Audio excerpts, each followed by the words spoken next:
Priority একটা চমৎকার জিনিস। ব্যস্ততা কিংবা সমস্যা সবার জীবনেই কম বেশি আছে, তবে সত্যি বলতে এটা হচ্ছে সেকেন্ড সাবজেক্ট। ফার্স্ট সাবজেক্ট হচ্ছে কার কাছে আপনার গুরুত্ব কতটুকু সেটা। কেউ উপর থেকে আপনার মেসেজ দেখে সরিয়ে রাখবে, কেউ আবার যথাযথ দ্রুত রিপ্লাইয়ের জন্য, কনভারসেশন লম্বা করার জন্য চেষ্টা করবে, কেউ ঘড়ি দেখে রাত 12টায় জন্মদিন উইশ করবে, কেউ আবার জানবেই না জন্মদিন কবে গেল, কেউ আপনার পাশে থাকাকে গুরুত্ব দেওয়ার জন্য সব ঝড় ঝাপটা অতিক্রম করার চেষ্টা করবে,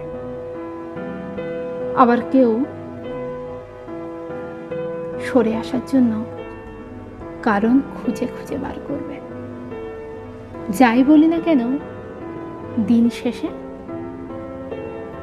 প্রায়োরিটির উপরেই 80% নির্ভর করে সব কিছু। আর এটা আসলে অন্যরকম জিনিস।